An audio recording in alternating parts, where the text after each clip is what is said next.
Météo un peu trop hivernale pour sortir vélos et trottinettes. Alors, c'est à pied que notre guide du jour va nous aider à imaginer cette voie verte.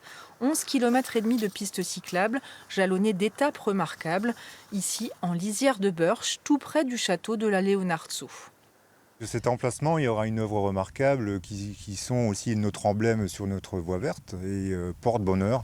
Donc les portes qui sont ici représentées, c'est une structure assez monumentale qui va faire 5,50 m de haut sur 3,50 m de large en biais.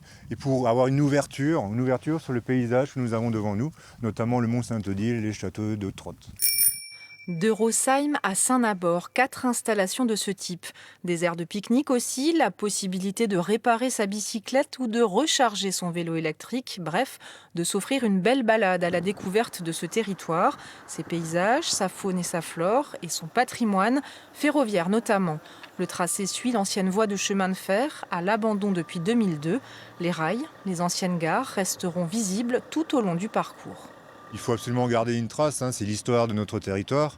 Et le but, c'est de ne pas non plus voiler ce qui a été fait par le passé. Coût des travaux, 4 millions d'euros, investis au nom de l'attractivité touristique et pour relier le pays de Rosheim à ses voisins, Aubernais au sud et jusqu'à Strasbourg et au-delà au nord.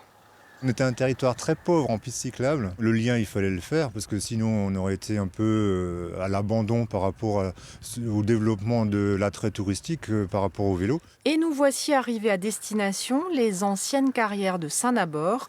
Comme récompense au kilomètre parcouru, une vue dégagée depuis un belvédère à découvrir au premier jour de l'été.